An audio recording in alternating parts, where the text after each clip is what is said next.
బిస్మిల్లాహిర్రహమానిర్రహీం. అమిత దయామయుడు అపార కృపాశీలుడైన అల్లాహ్ పేరుతో నేను ప్రారంభిస్తున్నాను.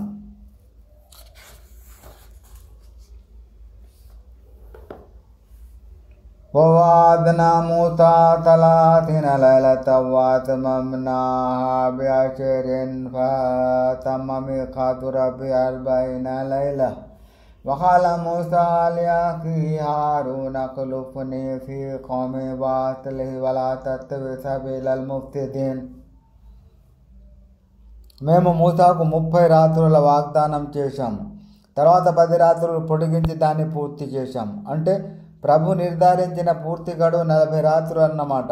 అప్పుడు మూసా తన సోదరుడైన హారూన్తో, నేను సినాయి కొండపై ఎతికాఫ్ పాటించేందుకు వెళ్తున్నాను.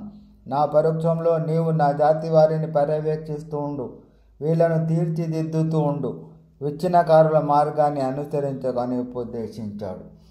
వల్లమజా మూసా అలీమీకాతినా వకల్లమహు రబ్బుహు ఖాల రబ్బి అరిని అంజుర్ ఇలైక్ ఖాల లం తరాని వలకిన్ ఇంజుర్ ఇలల్ జబలి ఫఇన్ ఇస్తకర్ర మకానహు ఫసౌఫ తరాని ఫలమ్మా తజల్లా రబ్బుహు లిల్ జబలి జఅలహు దక్కన్ వఖర్ర మూసా సైఖా ఫలమ్మా అఫాక ఖాల సుబ్హానక తుబ్తు ఇలైక వఅనా అవ్వలుల్ ముమినీన్.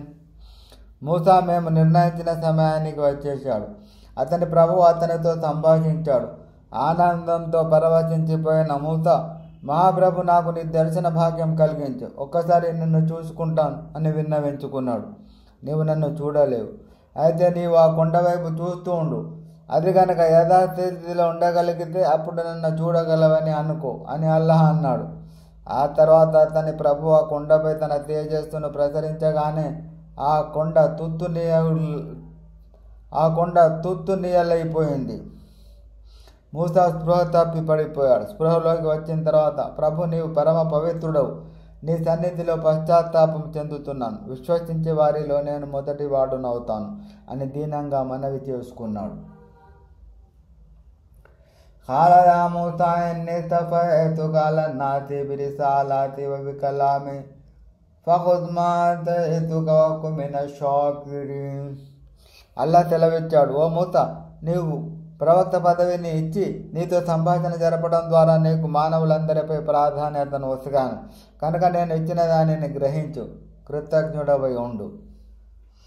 వకతబ్నా లహు ఫిల్ అల్వాహి మిన్ కుల్లి షైఇన్ మౌఇజతన్ వ తఫ్సీలన్ లికుల్లి షై ఫఖుద్హా బిఖువ్వతిన్ వఅముర్ ఖౌమక యఅఖుదూ బిఅహ్సనిహా సౌరికుం దారల్ ఫాసిఖీన్.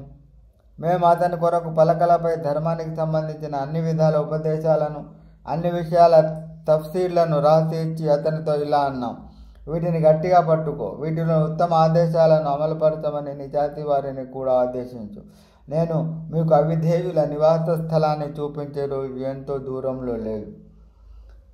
సాత్రిఫన్ ఆయాతి అల్లదీన యతకబ్బరూన ఫిల్ అర్ది బిగైరిల్ హక్ وَإِنْ يَرَوْا كُلَّ آيَةٍ لَا يُؤْمِنُوا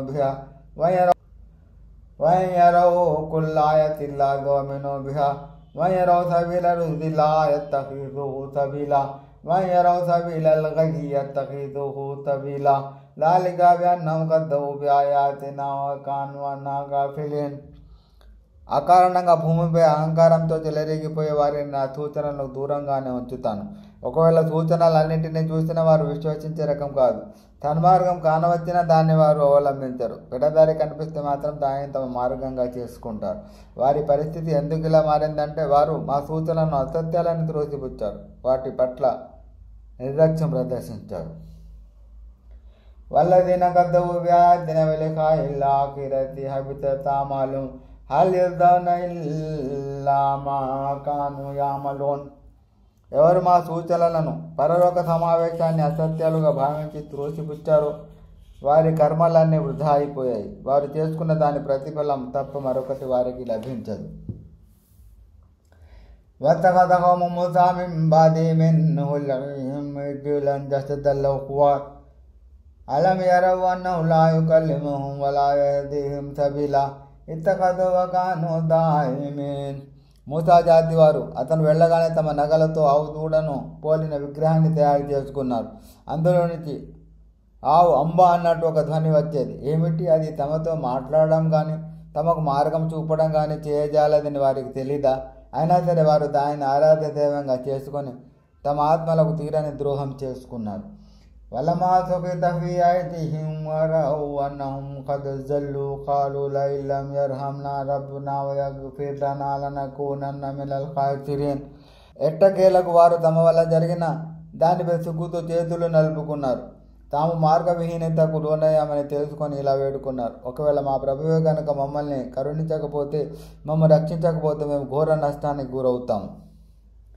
వలమ్మా రజా మూసా ఇలా ఖౌమి గజ్బాన్ ఆసిఫన్ ఖాల బిసమా కల్లఫ్తుమూని మిన్ బాది ఆజిల్తుమ్ అమ్ర రబ్బికుం వల్ ఖల్లల్ వహవఖద బిరాసి అఖిహి యజుర్హు ఇలై قال ابنهم إن القوم استضعفوني وكادوا يقتلونني فلا تشمت بي الأعداء ولا تجعلني مع القوم الظالمين.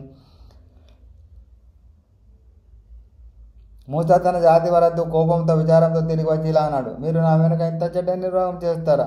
మీ ప్రభు ఆజ్ఞలు వచ్చే వరకు ఆగలేకపోయారా? వెంటనే పలకలను ప్రక్కన పెట్టేసి తన సోదరుని హారూన్ జుత్తు పట్టుకుని తన వైపు ఈడవడం మొదలెట్టాడు.